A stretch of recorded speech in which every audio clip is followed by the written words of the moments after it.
Today we are discussing about eco-psychology credited with Theodore Roszak. Theodore Roszak was born on November 15, 1933 in Chicago, Illinois. He received a PhD in history from Princeton University in 1958. Roszak served as a professor of history at California State University in Harvard for 35 years. Razak is credited with coining the term eco-psychology in his book The Voice of the Earth, published in 1992, who working along with a group of psychologists and environmentalists, including Mary E. Gomes and Alan D. Kanner. Ecopsychology is the field that studies the interrelationship between humans and nature through ecological and psychological principles. The field seeks to develop and understand ways of expanding the emotional connection between individuals and the natural world, thereby assisting individuals with developing sustainable lifestyles and remedying alienation from nature. Roszak calls ecopsychology the emerging synthesis of the psychological and the ecological. Psychology needs ecology, ecology needs psychology. Ecopsychology has the potential to bring concepts of ecology into the field of psychology and to develop a psychological perspective within the environmental movement. It is this inclusion of both the eco and the psyche which distinguishes eco-psychology from both environmentalism and psychology. Eco-psychology explores humans' psychological interdependence with the rest of nature and the implications for identity, health, and well-being. Its topics include emotional responses to nature, the impacts of environmental issues such as natural disasters and global climate change, and the transpersonal dimension of environmental identity and concern. Ecopsychology offers three insights. One, there is a deeply bonded and mutual relationship between humans and nature. Ecopsychology draws on two metaphors for this relationship. A, nature as home and family. For example, earth as mother, animals as siblings, and B, nature as self, in which self-identifications are broadened to include the greater than human world. The illusion of a separation of humans and nature leads to suffering both for the environment as ecological destruction and for humans as grief, despair, and alienation.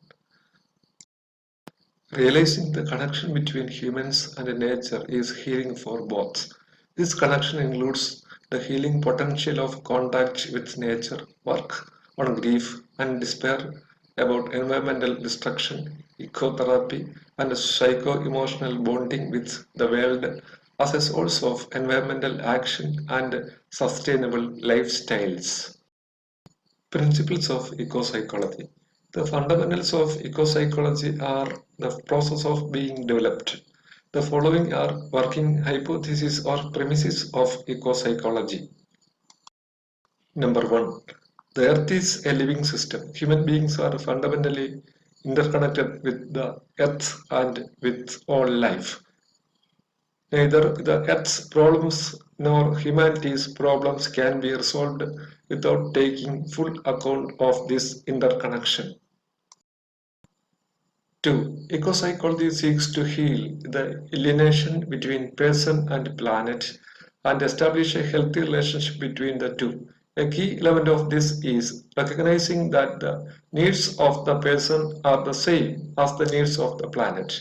The rights of the person are the same as the rights of the planet.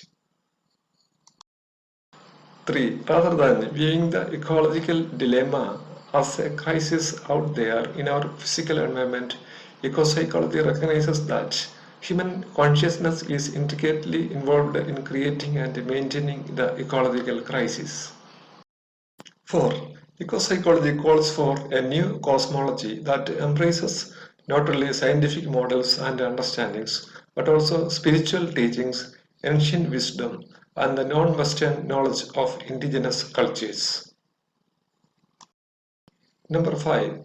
Ecopsychology calls for a profound revision of mental health and human consciousness. Today's dominant models of human consciousness define the human being as an isolated and fragmented entity living in a mechanical, purposeless universe.